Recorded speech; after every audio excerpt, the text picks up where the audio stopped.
बिस्मिल्लाहिर्रहमानिर्रहीम। अस्सलाम वालेकुम नाज़रीन, आप यूट्यूब चैनल देख रहे हैं। मैं इमरान खान। एक महीना पहले मैंने एक वीडियो की थी और मैंने आपसे कहा था कि अगले चंद दिनों में आपको हम बताएंगे कि असल में वो कौन लोग हैं जो मियां नवाज शरीफ पे हमला करने आए थे और इनका ताल्लुक किस जगह से है और किस केस के साथ इनका ताल्लुक है। थोड़ा टाइम लग गया क्योंकि बरतानिया में इंफॉर्मेशन इकट्ठी करना इतना आसान नहीं होता। कुछ दोस्तों ने मदद की है जिनमें खास तौर पे फरीद कुरैशी साहब ने बड़ा शानदार काम किया है और ना सिर्फ उन्होंने उन लोगों को ढूंढ लिया बल्कि उनके दफ्तर भी ढूंढ लिए और वो क्या काम करते हैं ये भी पता करवा लिया और भी बहुत सारी इतलात हैं जो उन्होंने पता करवा ली हैं। अब ये PMLN की जिम्मेदारी है कि वो असल बात बताए।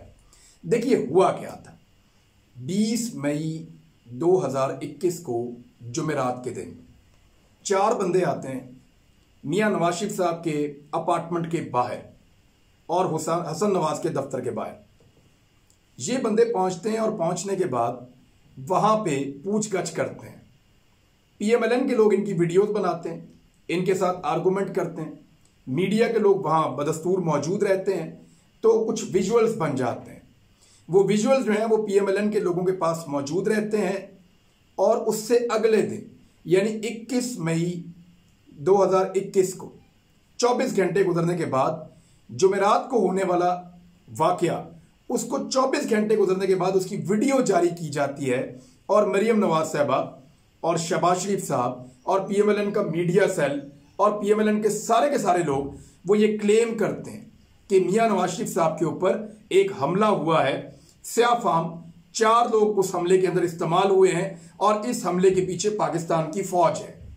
मैं मरियम नवाज साहबा का आपको ट्विटर से पढ़ के सुना देता हूं जो उन्होंने उस दिन कहा था। अब मैं आपको बताऊंगा वो बंदे कौन है, ये बताऊंगा कि वो आए कहां से थे, ये भी बताऊंगा वो आए किसके पीछे थे और ये भी बताऊंगा कि उसके बाद हुआ क्या।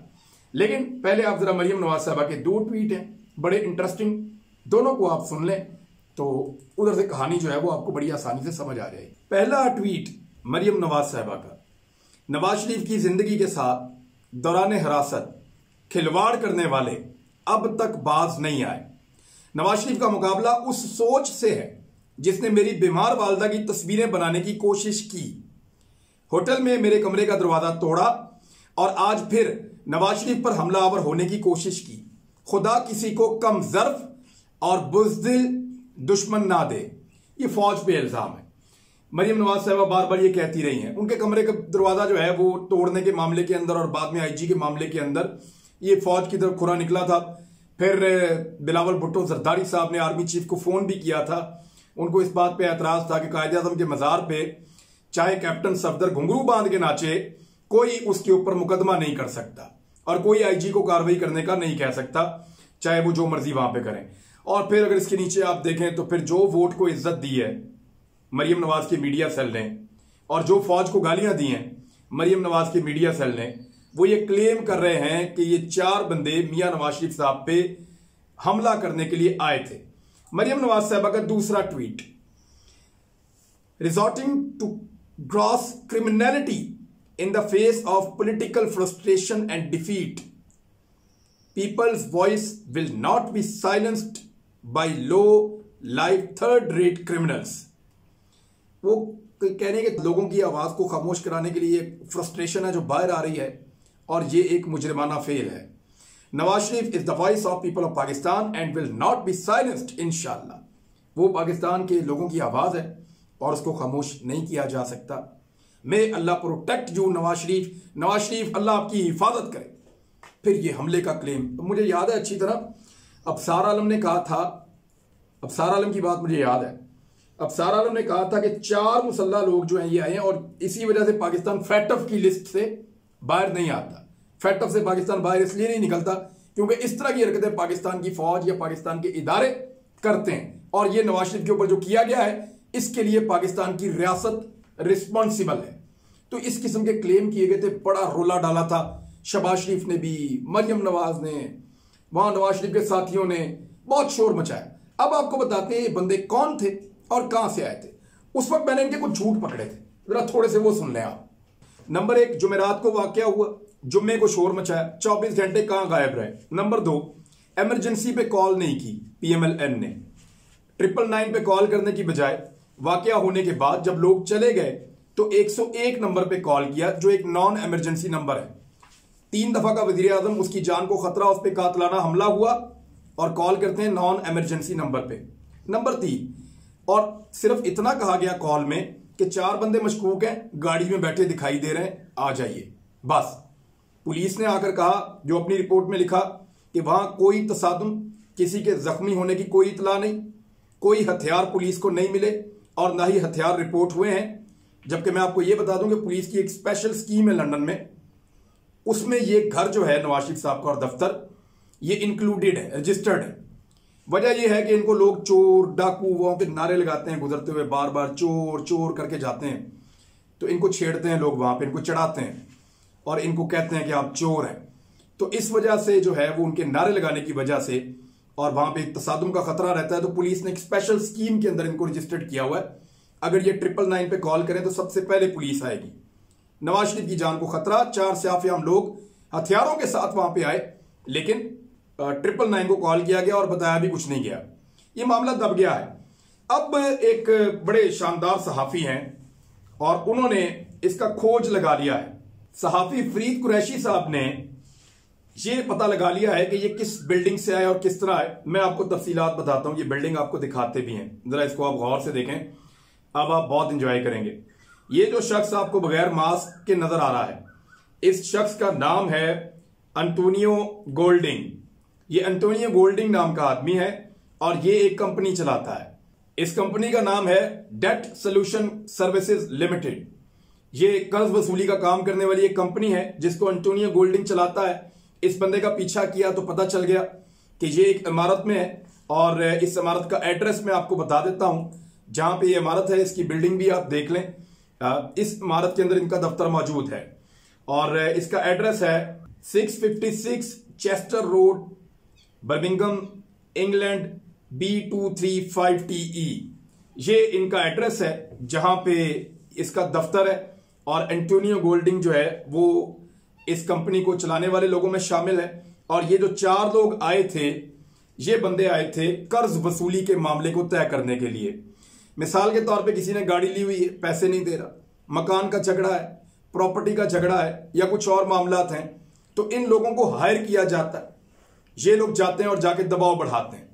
बाद औक़ात फैमिली के लोगों से मिलते हैं, बाद औक़ात दोस्तों से मिलते हैं, बाद औक़ात जो शख्स तंग कर रहा होता है या पेमेंट नहीं कर रहा होता या कर्ज वापस नहीं कर रहा होता, उसके दफ्तर में जाके शिकायत करते हैं। जिस जगह पे वो बैठता उठता है वहां पे चले जाते हैं ताकि उसकी शोहरत को नुकसान पहुंचे, वो आदमी दबाव में आए और पैसे वापस देने पर मजबूर हो जाए। ये इसी तरीके से काम करते हैं। जोर जबरदस्ती नहीं करनी होती। इनके पास उस दिन डॉक्यूमेंट्स मौजूद थे। ये 4 बंदे एक साथ आए थे और अब तक जो मेरे पास इत्तलात आई हैं उनके मुताबिक मुबैना तौर पे नासिर भट्ट के पीछे आए थे। ये नासिर भट्ट वो आदमी है जिसने जज अरशद मलिक को ब्लैकमेल करके वीडियो बनाई थी। नासिर भट्ट आपको याद आ गया होगा कैरेक्टर।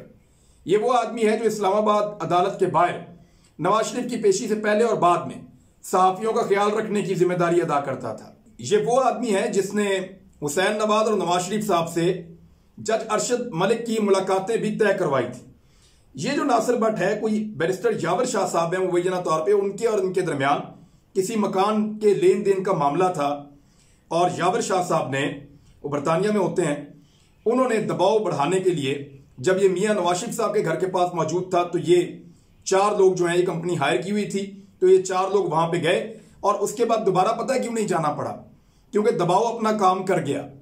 और जब दबाव ने अपना काम किया तो फिर मियां नवाज शरीफ साहब ने नासिर भट्ट को कहा कि ये ड्रामा दोबारा यहां पे नहीं लगना चाहिए, तो फिर नासिर भट्ट ने ये मामला रिजॉल्व कर लिया है।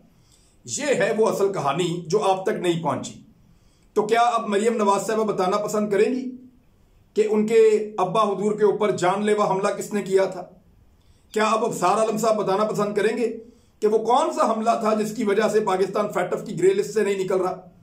या शहबाज शरीफ साहब कोई सफाई देंगे या मियां नवाज शरीफ साहब और उनके साथी बताएंगे जनाब हमारे ऊपर हमला नहीं था, एक्चुअली हमारा एक साथी है जो पैसे नहीं दे रहा था किसी के और वो पैसे वसूली के लिए कंपनी हायर की गई, उस कंपनी के लोग आए, ये कंपनी का नाम है और इसके बाद ये मामला रिजॉल्व हो गया और हमने ये सारे पैसे हमारे बंदे ने वापस दे दिया और जान छुड़वा ली। जो मुल्क की फौज को गालियां पड़ी, जो मुल्क के इदारों को गालियां पड़ी, जो पाकिस्तान की रियासत के ऊपर कीचड़ उछाला गया। यानी हुआ कुछ बरतानिया में, किया किसने, ना कोई लेना ना कोई देना। जब मौका मिले फौज को, पाकिस्तान की रियासत को नीचा दिखाओ, इनको गालियां दो। इससे पहले यहां तक हो चुका है कि नवाज शरीफ साहब की नैब के दफ्तर में तबीयत खराब हुई तो, और वो आर्टिफिशियल तरीके से उनके प्लेटलेट्स को जो मैनेज किया गया था, उस पर भी मैंने एक चैलेंज कर रखा है कि बरतानिया में जो रिपोर्टें इन्होंने क्लासीफाई करवाई हैं उनको बाहर निकालें, पब्लिक के साथ शेयर करें। मैं चैलेंज करता हूं, जिस दिन मियां नवाज शरीफ साहब लंदन पहुंचे थे उस दिन और उसके बाद उनके इब्तदाई जितने भी टेस्ट हुए थे उनमें उनके प्लेटलेट्स बिल्कुल एक नॉर्मल आदमी के जैसे थे। पाकिस्तान से फ्लाई करते हैं तो बिल्कुल थोड़े से, ऐसा लगता है किसी वक्त भी जान जा सकती है। बरतानिया में उतरते हैं तो नॉर्मल आदमी, मुमकिन नहीं है। मेडिकल साइंस में यह मुमकिन नहीं है। मेरी डॉक्टर से बात हुई है तो मियां नवाज शरीफ साहब ने जो रिपोर्टें छुपाई हुई हैं, क्लासीफाई करवाई हैं, उनको निकालें बाहर और दिखाएं दुनिया को, ताकि दूध का दूध और पानी का पानी हो। हम हुसैन नवाज ने कहा था मेरे अब्बू को जहर दे दिया है नैब के दफ्तर में। मरियम नवाज साहब ने कहा जेल में उनको कत्ल करने का मंसूबा बनाया गया। ये बच्चे क्यों बार बार अपने बाप की मौत का जिक्र करते हैं? यानी बड़ा मुश्किल होता है किसी बच्चे के लिए, बेटे या बेटी के लिए कहना कि मेरे बाप को मार रहे हैं, कत्ल कर रहे हैं, जहर दे रहे हैं, कत्ल करना चाहते हैं। ये मिनट बाद यही कह रहे होते हैं। क्या चाहते हैं कि मियां नवाज शरीफ साहब से? ये उनको जिंदा नहीं देखना चाहते। हमारी दुआ है कि मियां नवाज शरीफ साहब जिंदा रहें, सलामत रहें, अपने सवालात का जवाब दें, बाइज्जत बरी होते हैं, बाइज्जत बरी हों। सजा उनकी अगर है तो सजा वो पूरी काटें आके अपनी। जो अगर पैसा लूटा है तो वापस दें, नहीं लूटा तो बताएं। हम तो ये चाहते हैं। लेकिन उनके बच्चे हमेशा उनकी मौत का जिक्र करते हैं, उनके ऊपर हमले की बात करते हैं, पता नहीं क्या बेचना चाहते हैं। बहरहाल इस खानदान को एक तो सहूलत हासिल है बड़ी शानदार, वो ये है कि अगर इस खानदान के किसी भी शख्स ने कोई फ्रॉड किया है या किसी भी शख्स ने कोई दो नंबरी की है, टैक्स छुपाया है, मुल्क का नुकसान किया है या कोई जुर्म किया है, आप जैसे ही उसको पकड़ेंगे वो फौरन कहेगा देखा ना मियां नवाज शरीफ साहब, उनकी जमहूरियत, मियां नवाज शरीफ साहब के बुग़्ज़ में आप मुझे भी पकड़ रहे हैं। यानी इस पूरे खानदान को एक प्रोटेक्शन शील्ड है कि आप ये जितना मर्जी जुर्म करें, ये जितनी मर्जी ज्यादती करें, ये जितना मर्जी टैक्स चोरी करें, ये जितनी मर्जी मनी लॉन्ड्रिंग करें, आप जब इनको पकड़ेंगे ये कहेंगे सियासी इंतकाम मियां नवाज शरीफ की वजह से हो रहा है। तो ये एक प्रोटेक्शन इन्होंने ली हुई है और मेरे ख्याल में कानून को अपना रास्ता बनाना चाहिए। ये सवाल पूछा जाना चाहिए उन इदारों की जानिब से जिन पे कीचड़ उछाल कर इल्जाम लगाया गया था इन लोगों की जानिब से कि मियां नवाज शरीफ के साथ ये कत्ल करने की कोशिश की गई है। अब जवाब दें। ये थे वो हकायक जो अब आपके सामने आ गए हैं। झूठ एक दिन पकड़ा जाता है, जैसे कतरी खत, जैसे मेरी लंदन तो क्या पाकिस्तान में भी कोई प्रॉपर्टी नहीं है, और बेशुमार झूठ हैं। तो वो झूठ एक दिन पकड़ा जाता है, लिहाजा बोलने से पहले तोल लें। अब तक के लिए इतना ही। अपना ख्याल रखिएगा, अपने इस चैनल का। अल्लाह हाफ़िज़।